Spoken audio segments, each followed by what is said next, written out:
the Kansas City Chiefs are now officially the NFL's villain.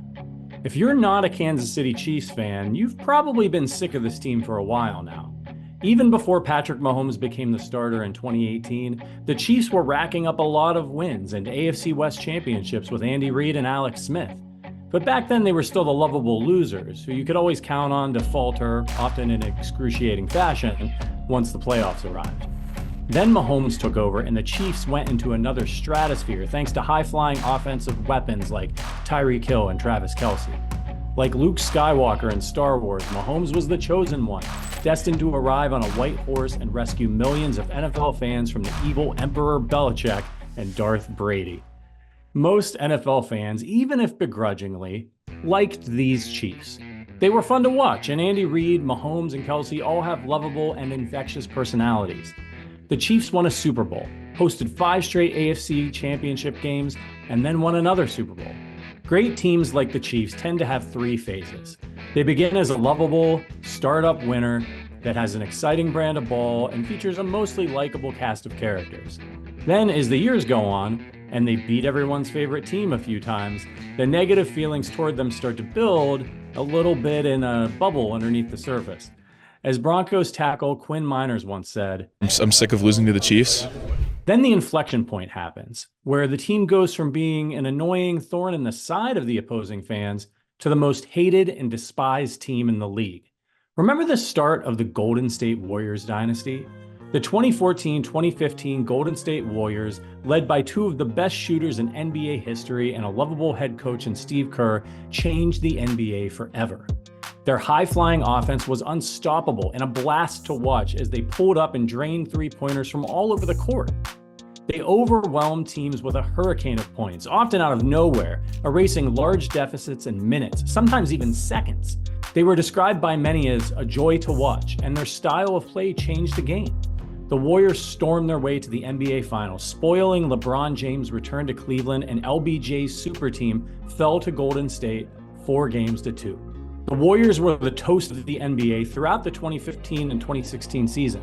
They won their first 24 games and went on to break the NBA record for wins in a season, finishing a preposterous 73-9, and Curry won his 2nd consecutive MVP. The Warriors marched right back to the NBA Finals and once again encountered LeBron James and the Cavs. It should be noted that in general, the media coverage and love for the Warriors at this point was at an all-time high. Chef Curry, as he was affectionately nicknamed, would bring his adorable daughter to press conferences.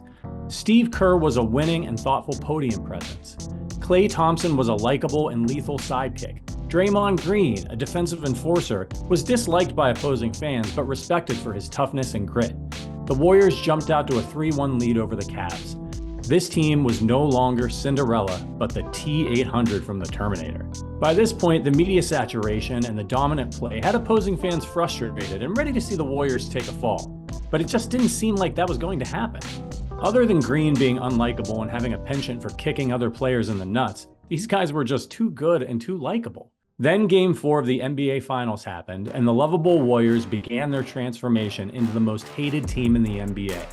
In the closing minutes of a game they ultimately won 108-97, Green's history of kicking other players in the junk came back to bite him.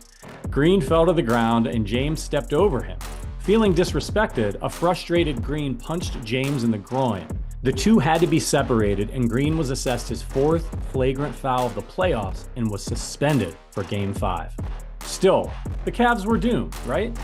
No team had ever come back from a 3-1 deficit in the NBA Finals.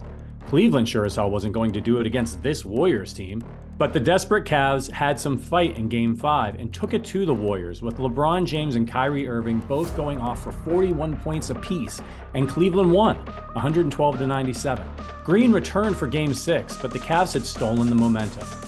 Cleveland dominated the Warriors 115-101. In the closing minutes of the game, Curry fouled out and was so frustrated by the call, he threw his mouthpiece into the stands, hitting a fan. Curry was ejected from the game, and afterward, both Curry and Kerr were fined $25,000 each for complaining about the officials. Curry's wife also tweeted in the final minutes of the game. She said, I've lost all respect. This is rigged for money or ratings. I'm not sure which. I won't be silent. Just saw it live. Sorry. The lovable Warriors were gone. The annoyed fans who were sick of the Warriors' dominance got what they wanted, a fall from grace. They were waiting for a slip up from these guys, and they finally got it. Sure, the Warriors were the same group of talented and likable guys. They had just succumbed to the very understandable human emotions that come along with facing adversity in such an intense environment. But it didn't matter. The only thing sports fans and the media love more than building up great teams and their stars is the process of tearing them back down. The Warriors went on to lose Game 7. Which brings us back to the 2023 Kansas City Chiefs. The parallels between the Mahomes Chiefs and the Curry Warriors are uncanny. When Mahomes was lighting up the league in 2018, the Chiefs were often called the Warriors of the NFL. The Chiefs' offense has been struggling all season, and the frustration was building. When the team executed a Warriors-esque razzle-dazzle lateral play to take the lead against the Bills late in the fourth quarter, it seemed to be just another storybook finish for Mahomes and company. But the play was doomed as soon as the ball was snapped. Wide receiver Kadarius Toney was lined up off sides, and the refs threw the flag immediately. The play was called back, and the Chiefs ultimately lost. This was the Chiefs' Game 5. Mahomes, who always takes accountability and the blame, was irate, screaming at the officials on the sideline with such ferocity that he had to be held back. He was so angry he even complained about the call at his midfield handshake with Bills quarterback Josh Allen. He continued lashing out after the game while at the podium. It's the call, man. Just in that moment to happen on a flag change the outcome of a game. I mean, I've played 7 years, never had offense all sides called. I mean, that's elementary school. We talk about. I mean, you point to the ref, do all that different type of stuff, and it doesn't get called. And if it does, they warn you, and there was no warning throughout the entire game. And then you wait till there's a minute left in the game to make a call like that. Andy Reid, who never blames anybody for his team's failures but himself, called the penalty embarrassing.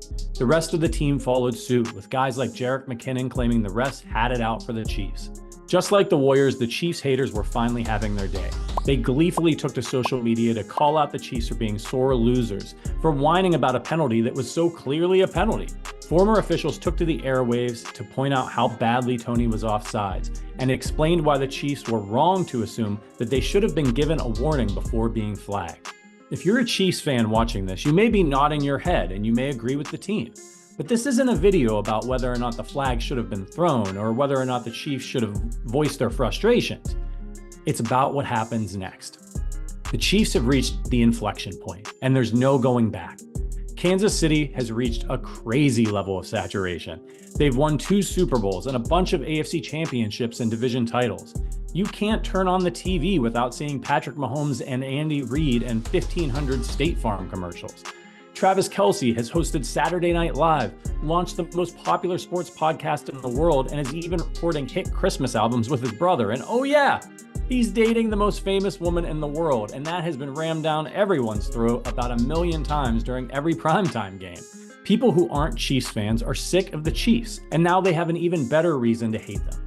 The Chiefs had a human moment, just like the Warriors, and lashed out against the officials. The last thing fans who have been seeing their team lose to the Chiefs for years want to hear about is how the Chiefs got an unfair shake, whether it's true or not. Chiefs fans are frustrated by the team's performance this season, and most feel that Casey is going nowhere fast. An ugly playoff exit is coming, they say, because the receivers can't catch, can't get open, and hell, now they can't even line up properly. It's a lost season. They may be right. The Warriors ended up losing Game 7, and fans gleefully made fun of them the entire offseason. The Warriors blew a 3-1 lead, became a common punchline for the rest of the summer and well into the fall. Everyone was laughing at the Warriors. Until they weren't. The Warriors may have crumbled in the NBA Finals, but once the dust settled, they embraced their role as the NBA's villain and reloaded by signing superstar Kevin Durant, making their absurd 73-win team even more deadly. Fans cried about how unfair it was, but it didn't matter. Golden State went on to win back-to-back NBA titles and added another one in 2022 without Durant for good measure. I don't know how the rest of this season will play out for the Kansas City Chiefs. They're a supremely talented and undisciplined team with fatal flaws at the wide receiver position. It might not be the Chiefs' year, but I am telling you, the rest of the league should be very concerned. We've never seen Patrick Mahomes, Andy Reid, and the Kansas City Chiefs this angry before. This can go one of two ways. They can crumble into toxicity and finger pointing, or they can close ranks, embrace their new role as the NFL's bad guys, and launch a new reign of terror, just like the Warriors did to the NBA. There's no going back to the days of being the lovable Chiefs. So if Kansas City is going to the party, they might as well dance. Maybe it won't be this season. Maybe it will be. But a storm is coming for the rest of the NFL, and it may just be the Kansas City Chiefs who have the last laugh.